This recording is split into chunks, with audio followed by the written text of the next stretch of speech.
Hello friends, welcome to my YouTube channel SK study words. आज हम देखेंगे सबसे इम्पॉर्टेंट टॉपिक्स जो कि है आनुवंशिकता। तो आइए उसके बारे में हम जानते हैं।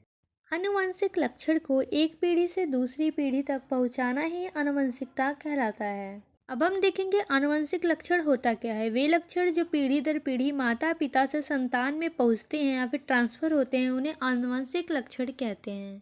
नेक्स्ट है हमारा आनुवंशिकी। जीव विज्ञान की वह शाखा जिसके अंतर्गत आनुवंशिकता का अध्ययन किया जाता है उसे आनुवंशिकी कहा जाता है। ग्रेगर जॉन मेंडल को आनुवंशिकी के पिता यानी जनक कहा जाता है। नेक्स्ट है हमारा जीन।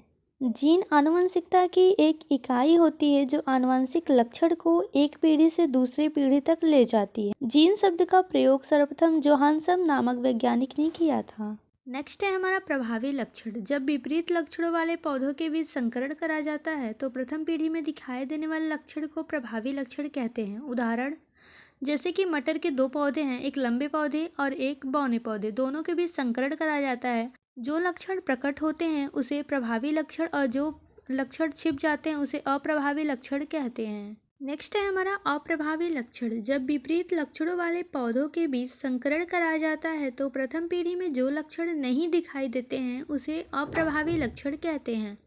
फॉर एग्जाम्पल, दो पौधे हैं लंबा और बौना, दोनों के बीच संकरण कराया जाता है तो जो हमारा लंबा पौधा है उसका जो लक्षण है वो दिखाई देता है, इसे उसे प्रभावी लक्षण, और बौना पौधे का लक्षण नहीं दिखाई देता है, छिप जाता है, इसलिए उसे अप्रभावी लक्षण कहते हैं।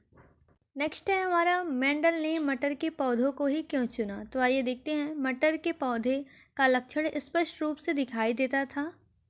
इसका जीवन काल बहुत छोटा होता है, यह 1 वर्षीय पौधा होता है। मटर के पौधे का आकार बहुत ही छोटा होता है। मटर द्विलिंगी पौधा होता है, इसमें नर व मादा दोनों भाग पाए जाते हैं। इसमें स्वपरागण होता है परंतु कृत्रिम तरीके से इसमें परपरागण भी कराया जाता है। मेंडल के आनुवंशिकता या वंशागति का नियम। मेंडल ने अपने प्रयोगों के आधार पर 3 नियम दिया। पहला है प्रभाविकता का नियम, दूसरा है हमारा पृथक्करण का नियम और तीसरा है स्वतंत्र अभ्यूहन का नियम। तो पहला आइए देखते हैं प्रभाविकता का नियम। इस नियम के अनुसार जब दो विपरीत लक्षणों वाले पौधों के बीच संकरण कराया जाता है तो प्रथम पीढ़ी में एक लक्षण दिखाई देता है उसे प्रभावी लक्षण और दूसरा लक्षण छिप जाता है उसे अप्रभावी लक्षण कहते हैं। इस नियम को प्रभाविकता का नियम कहते हैं। सेकंड है हमारा पृथक्करण का नियम। इस नियम के अनुसार कारक युग्मक बनते समय आधे आधे विभाजित हो जाते हैं या पीढ़ी दर पीढ़ी पृथक यानी अलग होते रहते हैं, इसे ही पृथक्करण का नियम कहते हैं।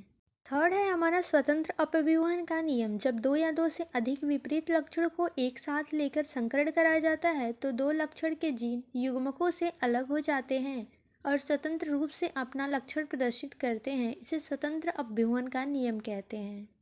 नेक्स्ट है हमारा एक संकर संकरण। जब विपरीत लक्षणों के बीच संकरण कराया जाता है तो उसे एक संकर संकरण कहते हैं। नेक्स्ट है हमारा द्विसंकर संकरण। जब 2 जोड़ी विपरीत लक्षणों के बीच संकरण कराया जाता है तो उसे द्विसंकर संकरण कहते हैं।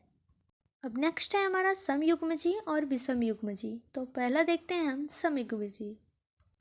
जब एक लक्षण के 2 जीन समान प्रकार के होते हैं तो उसे समयुग्मजी कहते हैं। उदाहरण लंबा पौधा और बौना पौधा, इसमें 2 जीन समान हैं। इसमें या तो लंबे पौधे होंगे या तो शुद्ध बौने पौधे होंगे।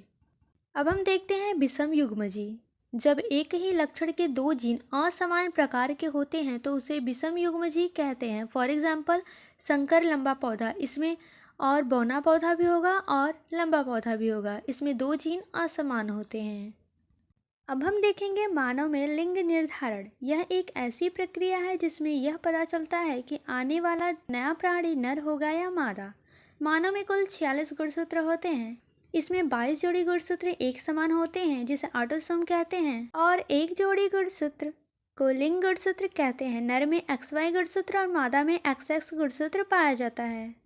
मानव में लिंग निर्धारण निषेचन प्रक्रिया के समय होती है। यदि नर का X गुणसूत्र मादा के X गुणसूत्र से मिलता है तो XX यानी पुत्र का निर्माण होता है। यदि नर का Y गुणसूत्र मादा के X गुणसूत्र से मिलता है तो XY अर्थात पुत्र का निर्माण होता है।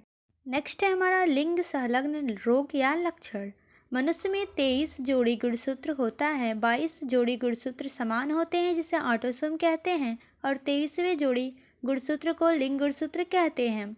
यही निर्धारित करता है कि आने वाला संतान नर होगा या फिर मादा।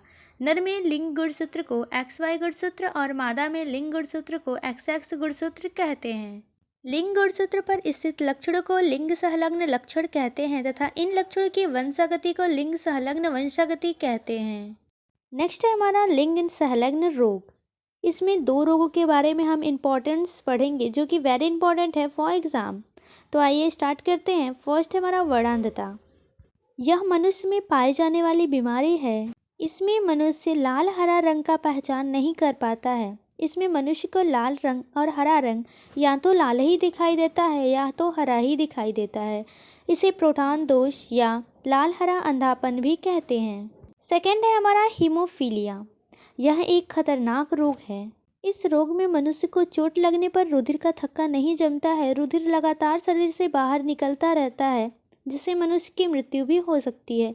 इसे शाही रोग भी कहा जाता है। यह रोग सर्वप्रथम महारानी विक्टोरिया को हुआ था। आई होप आप लोग को ये वीडियो अच्छा लगा होगा। अगर अच्छा लगा होगा तो लाइक, सब्सक्राइब एंड शेयर जरूर करें। मिलता है नेक्स्ट वीडियो में। तब तक के लिए bye bye and take care.